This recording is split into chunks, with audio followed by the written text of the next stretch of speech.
कभी कभी कुछ बिजनेसेस ऐसे रडार में आते हैं जिनको देख के लगता है इनका तो सब बढ़िया चल रहा है और इसमें ही इन्वेस्ट करना चाहिए। एसआरएफ उन्हीं में से एक स्टॉक है। स्टॉक ने पिछले 23 सालों में, आप विश्वास नहीं करेंगे, लेकिन 1183 टाइम्स पैसा बनाया है, जिसमें से स्टॉक प्राइस 2006 से लेकर 2014 तक रेंज बाउंड रहा। एसआरएफ के पास मोट्स की भी कमी नहीं है। Welcome to Fintastic. मैं हूं आश्रय अग्रवाल और आज हम श्रीराम फाइबर्स की कंप्लीट फंडामेंटल एनालिसिस करेंगे और डिटेल में समझेंगे कंपनी के business, financial performance, future outlook और समझने की कोशिश करेंगे कि क्या ये स्टॉक अभी भी इन्वेस्टर्स का पैसा कई गुना बढ़ा सकता है। ये वीडियो बहुत इंटरेस्टिंग होने वाला है, इसलिए बने रहिए वीडियो में एंड तक। किसी भी स्टॉक को बाय करने से पहले उसके बिजनेस को समझना बहुत जरूरी है। एसआरएफ मेनली 3 इंडस्ट्रीज में काम करता है। पहला है केमिकल बिजनेस। इसमें एसआरएफ फ्लोरोकेमिकल्स जैसे रेफ्रिजरेंट गैसेस बनाती है और एग्रोकेमिकल्स और एक्टिव फार्मास्यूटिकल इंग्रेडिएंट्स और इंटरमीडिएट्स भी बनाती है। एसआरएफ इंडिया की इकलौती ऐसी कंपनी है जो फुली बैकवर्ड इंटीग्रेटेड है ओजोन फ्रेंडली गैसेस बनाने के लिए, जो एसी फ्रिज में यूज होती हैं। कंपनी का chemical business year on year basis पे 43% ग्रो हुआ है और बोर्ड ने 2000 करोड़ का कैपेक्स भी अनाउंस किया है एग्रोकेमिकल्स के लिए और 190 करोड़ का कैपेक्स फार्मा इंटरमीडिएट्स के लिए। एसआरएफ इंडिया की लार्जेस्ट स्पेशलिटी केमिकल प्लेयर भी है। दूसरा बिजनेस है पैकेजिंग फिल्म्स का। ये बिजनेस भी FY22 में 45.2% से ईयर ऑन ईयर पे ग्रो हुआ है और 100 कंट्रीज से ज्यादा में इनके प्रोडक्ट्स एक्सपोर्ट होते हैं।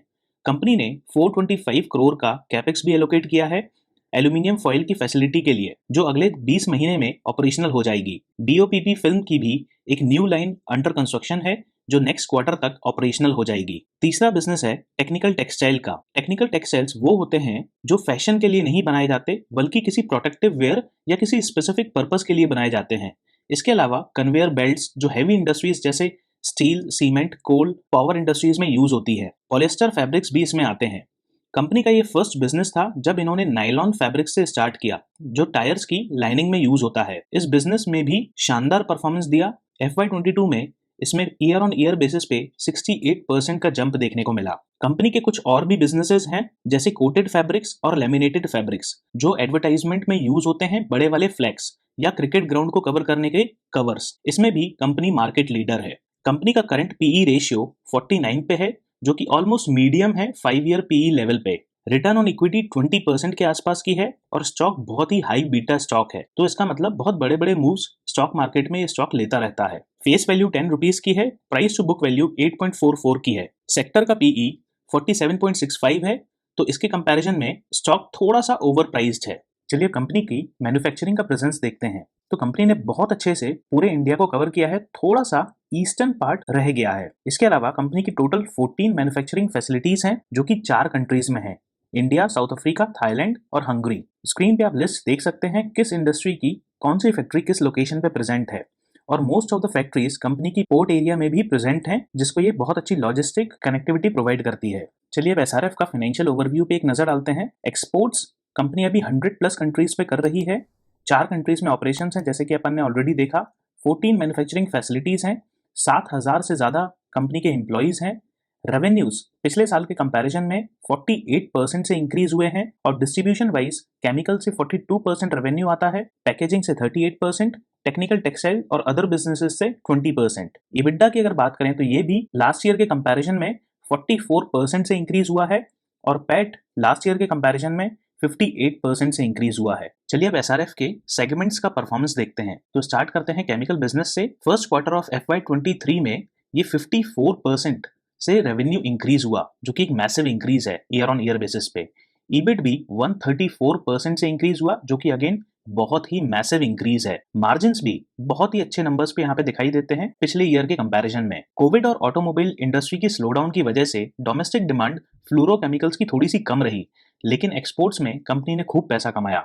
एग्रो, API और इंटरमीडिएट्स की अच्छी खासी डिमांड रही और डोमेस्टिक और एक्सपोर्ट में दोनों में ही अच्छा मोमेंटम मिला। स्पेशलिटी केमिकल इंडस्ट्री 9.3% के CAGR से ग्रो कर रही है। चलिए पैकेजिंग सेगमेंट का परफॉर्मेंस पे एक नजर डालते हैं। तो सेगमेंट का रेवेन्यू 43.7% से इंक्रीज हुआ और EBIT 24.7% से इंक्रीज हुआ, लेकिन मार्जिन्स थोड़े से फॉल हुए। रिसेंटली इंडिया में बहुत सारी न्यू BOPP और BOPET की मैन्युफैक्चरिंग स्टार्ट हुई है, जिसकी वजह से मार्केट में ओवर सप्लाई हो रही है। कंपनी के मार्जिन्स इस साल थोड़े कम जरूर हुए हैं, लेकिन फ्यूचर में ये मार्जिन्स कंपटीशन की वजह से थोड़े और ज्यादा गिर सकते हैं। पैकेजिंग इंडस्ट्री एक बहुत ही फास्ट ग्रोइंग इंडस्ट्री है इंडिया में, और ये मैसिव 26.7% के CAGR से ग्रो कर रही है। चलिए अब कंपनी के तीसरे बिजनेस पे एक नजर डालते हैं, जो कि है टेक्निकल टेक्सटाइल्स का। इसमें सेगमेंट का रेवेन्यू सिर्फ 15.8% से इंक्रीज हुआ है ईयर ऑन ईयर बेसिस पे, और ईबिट फॉल हुआ है। इसकी वजह से मार्जिन्स भी ईबिट के काफी ज्यादा फॉल हुए हैं। इसका मेनली रीजन है फर्स्ट हाफ FY22 में कोविड और ऑटोमोबाइल इंडस्ट्री के स्लोडाउन की वजह से डिमांड में कमी थी टायर्स की। इस वजह से इनका ये पर्टिकुलर बिजनेस ज्यादा सक्सेसफुल नहीं हो पाया। उसके अलावा बेल्टिंग फैब्रिक्स में जो बड़े बड़े कन्वेयर बेल्ट्स वगैरह होते हैं, उसमें बहुत अच्छा कंपनी को ट्रैक्शन देखने को मिला, और ये कन्वेयर बेल्ट्स स्टील, सीमेंट, कोल और पावर इंडस्ट्री जैसे हेवी इंडस्ट्रीज में यूज किए जाते हैं। पॉलिएस्टर यार्न में एक स्टेबल डिमांड देखने को मिली। कंपनी का मानना है कि ये तीनों ही सेगमेंट्स आने वाले टाइम में नॉर्मल परफॉर्म करेंगे और यहाँ पे ग्रोथ देखने को मिलेगी। ये पूरी की पूरी टेक्निकल टेक्सटाइल इंडस्ट्री 13% के CAGR से ईयर ऑन ईयर बेसिस पे ग्रो कर रही है। चलिए अब कंपनी के आखिरी बिजनेस, जो कि कोटेड और लैमिनेटेड फैब्रिक्स है, उसके बारे में देखते हैं। तो सेगमेंट का रेवेन्यू 96.9% से इंक्रीज हुआ है ईयर ऑन ईयर बेसिस पे, ऑलमोस्ट डबल हो गया है। ईबिट की भी अगर बात करें तो ये लगभग 2.5 गुना इंक्रीज हुए हैं, जो कि बहुत अच्छी बात है। मार्जिन्स भी बहुत ही अच्छे नंबर पे यहाँ पे दिखाई देते हैं पिछले साल के कंपैरिजन में। ऑल्दो ये बहुत अच्छे ओवरऑल नंबर में नहीं है, बट ये इंक्रीज हो रहे हैं। कोटेड और लेमिनेटेड फैब्रिक्स की बहुत अच्छी डिमांड है, लेकिन सप्लाई भी बहुत ज्यादा है, जिसकी वजह से मार्जिन्स फ्यूचर में इम्पैक्ट हो सकते हैं। चलिए अब SRF की बैलेंस शीट पे एक नजर डालते हैं और स्टार्ट करते हैं एसेट से। तो कंपनी ने थोड़ा सा अपना प्रॉपर्टी, प्लांट और इक्विपमेंट इंक्रीज किया है FY21 के कंपैरिजन में, और बहुत बड़ा कैपेक्स जो अभी इन प्रोग्रेस है वो आपको कैपिटल वर्क इन प्रोग्रेस में यहाँ पे दिखाई देता है, जो कि 1617 करोड़ का है। करंट एसेट्स की बात करें तो इन्वेंट्रीज भी थोड़ी सी इंक्रीज हुई है। ये मोस्टली रॉ मटेरियल है, जो कि कंपनी ने इन्फ्लेशन से बचने के लिए पाइल्ड अप कर रखा है। ट्रेड रिसीवेबल्स भी थोड़े से इंक्रीज हुए हैं, जो इन्हें अभी अपने डेबिटर्स से लेना है। कैश एंड कैश इक्विवेलेंट बहुत ज्यादा इंक्रीज हुआ है, 319 करोड़ पे ये करंटली स्टैंड करता है। ये इंक्रीज इसलिए भी हुआ है क्योंकि जो पुरानी FDs थी वो मैच्योर हो गई, और वो अभी कैश फॉर्म में करंटली कंपनी के पास पड़ी हुई हैं। Total current assets 4332 crore rupees पे करंटली स्टैंड करता है। चलिए बैलेंस शीट की लायबिलिटीज भी एक बार देखते हैं। तो रिजर्व्स एंड सरप्लस बहुत अच्छे से इंक्रीज हुए हैं FY21 के कंपैरिजन में। लॉन्ग टर्म बोरिंग्स अगर देखें तो ये थोड़ी सी रिड्यूस की है कंपनी ने, जो कि अगेन बहुत अच्छी बात है, लेकिन स्टिल ये काफी हाई नंबर पे स्टैंड करती है। करंट लायबिलिटीज की अगर बात करें तो शॉर्ट टर्म लोन्स कंपनी ने बहुत ज्यादा इंक्रीज किए हैं, और करंटली 1585 करोड़ रुपीस पे स्टैंड करते हैं। इतने ज्यादा करंट लोन्स की वजह से कंपनी को काफी ज्यादा कैश भी रखना पड़ता है। टोटल आउटस्टैंडिंग ड्यूज क्रेडिटर्स के भी थोड़े से इंक्रीज हुए हैं, जो इन्हें अभी पे करना है। टोटल करंट लायबिलिटीज 3217 करोड़ पे करंटली स्टैंड करती हैं। तो बैलेंस शीट की लायबिलिटीज तो काफी हैवी हैं, और कंपनी को थोड़ा सा मैनेज करने की जरूरत है यहाँ पे। चलिए अब कंपनी की क्वार्टरली इनकम स्टेटमेंट देखते हैं। तो पिछले 11 क्वार्टर्स में continuously year on year basis पे रेवेन्यूज इंक्रीज हो रहे हैं। सेम चीज है ऑपरेटिंग प्रॉफिट में भी, continuously year on year basis पे ये भी इंक्रीज हो रहे हैं। नेट प्रॉफिट सिर्फ एक क्वार्टर को छोड़ के ये भी कंटिन्यूसली इंक्रीज हो रहे हैं, और बहुत ही शानदार क्वार्टरली इनकम स्टेटमेंट यहाँ पे देखने को मिल रही है। 10 ईयर एनुअल इनकम स्टेटमेंट पे भी एक नजर डालते हैं, और 5 ईयर CAGR रेवेन्यूज का 20.8% से इंक्रीज हुआ है, जो कि बहुत शानदार है। एक्सपेंसेस भी उसी रेट से ऑलमोस्ट इंक्रीज हो रहे हैं, जो कि थोड़ा सा कंसर्निंग है लॉन्ग टर्म में। ऑपरेटिंग प्रॉफिट भी अगर देखें तो कंपनी बहुत अच्छे से अपने एक्सपेंसेस और रेवेन्यू को मैनेज कर रही है, और पिछले 5 सालों में ये 25.3% के CAGR से ग्रो किए हैं। प्रॉफिट बिफोर टैक्स भी 31.5% के CAGR से ग्रो हुए हैं। वहीं अगर हम नेट प्रॉफिट की बात करें तो ये ऑलमोस्ट 29% के CAGR से ग्रो हुए हैं। बहुत ही अच्छे नंबर्स यहाँ पे देखने को मिल रहे हैं एनुअल इनकम स्टेटमेंट में भी। चलिए कंपनी की कैश फ्लो स्टेटमेंट भी देखते हैं और स्टार्ट करते हैं ऑपरेटिंग एक्टिविटीज से। FY22 में profit before tax 2100 crore rupees के आसपास का था, जो कि एक बहुत बड़ा जंप था FY21 के कंपैरिजन में। ट्रेड रिसीवेबल्स की अगर बात करें तो ये काफी ज्यादा इंक्रीज हुए हैं FY21 के कंपैरिजन में, और 331 करोड़ रुपीस से इंक्रीज हुए हैं। इन्वेंट्रीज भी 472 करोड़ रुपीस से इंक्रीज हुई है, जहां कंपनी ने रॉ मटेरियल और पैकेजिंग वगैरह पाइल्ड अप कर रखे हैं। ट्रेड पेएबल्स भी काफी ज्यादा इंक्रीज हुए हैं, लगभग 142 करोड़ रुपीस से। Net cash generated from operating activities FY21 के कंपैरिजन में थोड़ा सा इंक्रीज हुआ है, जो कि एक अच्छा साइन है। चलिए अब इन्वेस्टिंग और फाइनेंसिंग एक्टिविटीज से कैश फ्लो पे एक नजर डालते हैं। तो कंपनी ने 102 करोड़ रुपीस के अपने करंट इन्वेस्टमेंट्स को इस साल सेल किया है। उसके साथ ही लगभग 1575 करोड़ रुपीस इन्वेस्ट किए हैं प्रॉपर्टी, प्लांट और इक्विपमेंट्स में। 230 करोड़ रुपीस का सब्सिडरीज को लोन दिया गया है, और उन्हीं सब्सिडरीज ने अपना पुराना लोन 277 करोड़ रुपीस का रीपे भी किया है। फाइनेंसिंग एक्टिविटी में अगर देखें तो कंपनी ने लगभग 750 करोड़ रुपीस के बोनस शेयर इशू किए थे। नया loan, long term loan company ने 455 करोड़ रुपीस का लिया है और पुराना लोन लगभग 414 करोड़ रुपीस का रीपे किया है। शॉर्ट टर्म लोन या करंट लोन्स भी 157 करोड़ रुपीस के इस साल लिए गए हैं। डिविडेंड्स कंपनी ने 211 करोड़ रुपीस का इस साल पे किया है और total cash and cash equivalent end of the year में 319 करोड़ रुपीस पे स्टैंड करता है। ये बहुत ज्यादा इंक्रीज हुआ है पिछले फाइनेंशियल ईयर के कंपैरिजन में और ये बहुत जरूरी भी है क्योंकि कंपनी के पास लॉन्ग टर्म और शॉर्ट टर्म लोन्स दोनों ही बहुत ज्यादा हैं। चलिए अब कुछ इंपॉर्टेंट रेशियोज पे एक नजर डालते हैं और स्टार्ट करते हैं पर शेयर रेशियोज पे। तो सारे ही रेशियोज यहाँ पे आपको डिक्लाइन होते हुए दिखेंगे FY21 के कंपैरिजन में। ये इस वजह से है क्योंकि कंपनी ने बोनस शेयर्स इशू किए थे 4:1 के रेशियो में। प्रॉफिटेबिलिटी रेशियोज अगर देखें तो सारे ही प्रॉफिटेबिलिटी रेशियोज FY21 और FY20 के कंपैरिजन में बहुत अच्छे से इंक्रीज होते हुए दिखाई दे रहे हैं और बहुत ही अच्छे नंबर पे करंटली स्टैंड करते हैं। डेट की बात करें तो अपन ने जैसा डिस्कस किया, कंपनी पे काफी हैवी डेट है, दोनों ही लॉन्ग टर्म और शॉर्ट टर्म। करंट रेशियो अगर देखें तो FY22 में FY21 के कंपैरिजन में थोड़ा सा डिक्रीज हुआ है।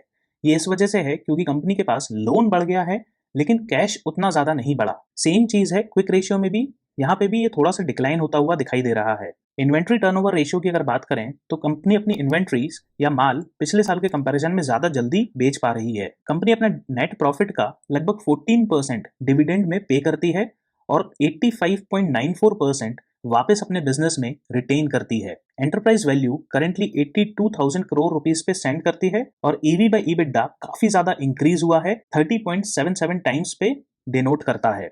ये बहुत हाई वैल्यूड स्टॉक होने का क्लियर साइन है। सेम चीज EV by net operating revenues पे भी दिखाई देती है जो कि ऑलमोस्ट डबल हो गया है पिछले साल के कंपैरिजन में। चलिए अब स्टॉक के फोरकास्ट पे भी एक नजर डालते हैं। तो एनालिस्ट के हिसाब से नेक्स्ट 12 महीने में मैक्सिमम 14.5% तक इंक्रीज हो सकता है। EPS की अगर बात करें तो 2025 तक ये 91.8 रुपीस को टच कर सकता है। पिछले 3 सालों में से 2 साल में रेवेन्यू ने एक्सपेक्टेशंस को बीट भी किया है। चलिए कंपनी के शेयर होल्डिंग पैटर्न भी देख लेते हैं।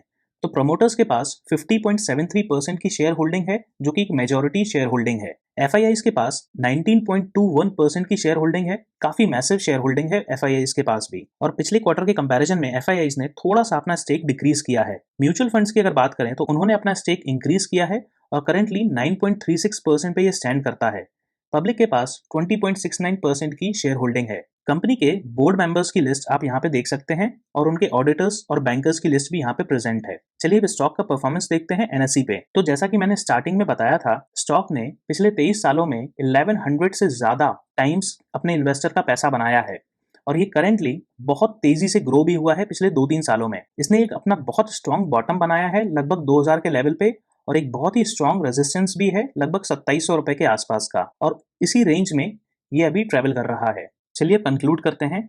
अगर आपको ये मेरी रिसर्च पसंद आई है तो प्लीज़ मेरे चैनल को सब्सक्राइब करें और वीडियो को लाइक करें। कंपनी के फंडामेंटल्स देखें तो एकदम शानदार हैं। 10 साल का परफॉर्मेंस पे प्रॉफिट 5 टाइम्स से ज़्यादा इंक्रीज हुआ है। रेशियोज भी काफ़ी हेल्दी हैं। डेट ज़रूर है कंपनी पे लेकिन इतने सारे कैपेक्स को फंड करने के लिए ज़रूरी भी है। लेकिन साथ ही कंपनी को एक्सेसिव शॉर्ट टर्म लोन भी नहीं लेना चाहिए जिससे फ्यूचर में एकदम से लायबिलिटी बढ़ जाए और रीपेमेंट में प्रॉब्लम हो। SRF जिन बिजनेसेस में है उन चारों इंडस्ट्रीज भी बहुत ग्रोइंग है और फ्यूचर आउटलुक भी काफी ब्राइट लग रहा है।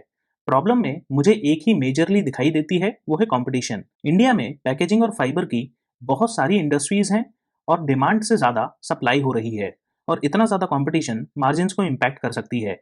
वैल्यूएशंस अगर देखें तो generally chemical stocks high valued stocks होते हैं। SRF भी एक काफी एक्सपेंसिव स्टॉक है। कंपनी के बिजनेस ग्रोथ, वैल्यूएशन और पास्ट को देख के मैं इसको 9 आउट ऑफ 10 रेट करूंगा। कमेंट्स में जरूर बताइए आपको क्या लगता है SRF के बारे में और क्या आप इसमें इन्वेस्टेड हैं।